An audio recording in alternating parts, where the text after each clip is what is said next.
Hello there, welcome to my English session. So we're actually going to do transformation and rewrites, specifically an exam question. All right, so I am Tutor Be Smart. I want you to get your pen and your book and let's do this rewrite question so that I help you get prepared for the exam.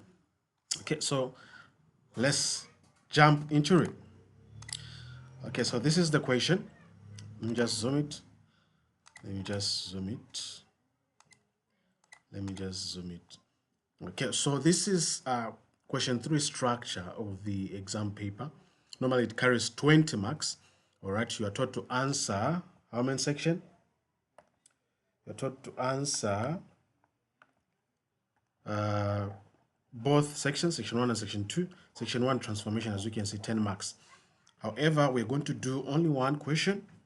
And if you are interested, you want to do more practice, rewrite transformation, or rather transformation exam practice questions with us, I'll share the details at the end. So you must watch this video to the end so that you get the details on how to contact us so that we help you get that distinction in English. All right, so let's do this one.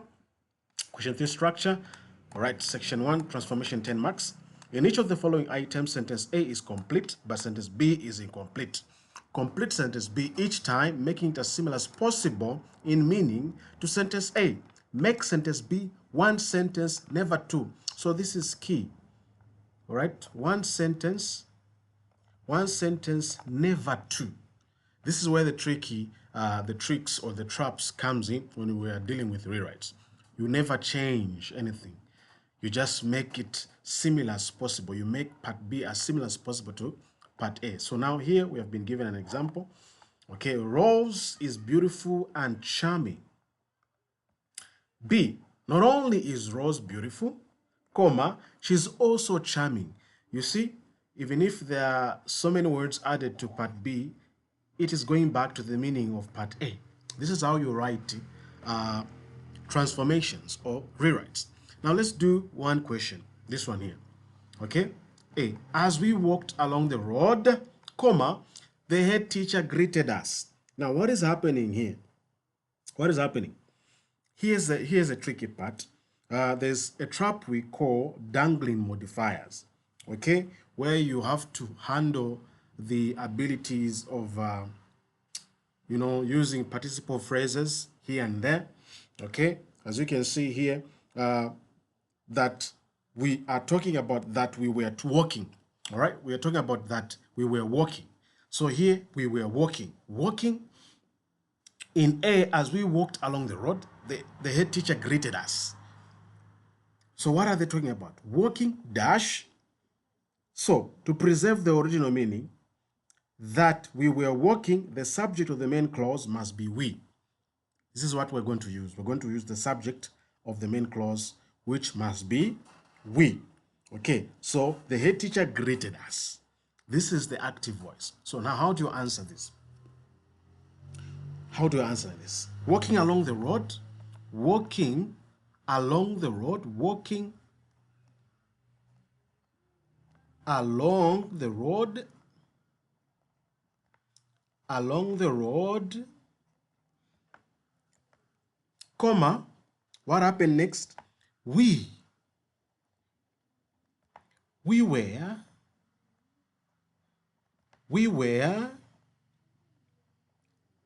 greeted. Greeted by who? By the teacher, by the head teacher. By the head teacher. Walking along the road, we were greeted by the head teacher. Now you should ask yourself, who is doing the action? Okay? Who is doing the action?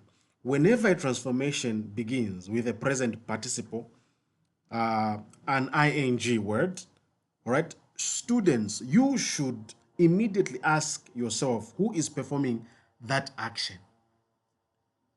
See this sentence, the first one. As we walked along the road, the head teacher greeted us. Who was walking here? Walking along the road, we. So you or the head teacher who was working. So when you know what is happening, or you know the one performing that action, that specific person or thing must be the very next noun placed after the comma. Placed after the what? The comma. You're going to get everything correct.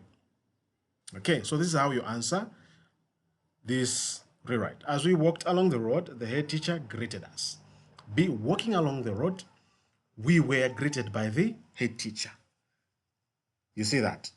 So the thing that must be greeted, or rather that must come next, is the very thing that is placed after the noun. So this is how you answer such a question.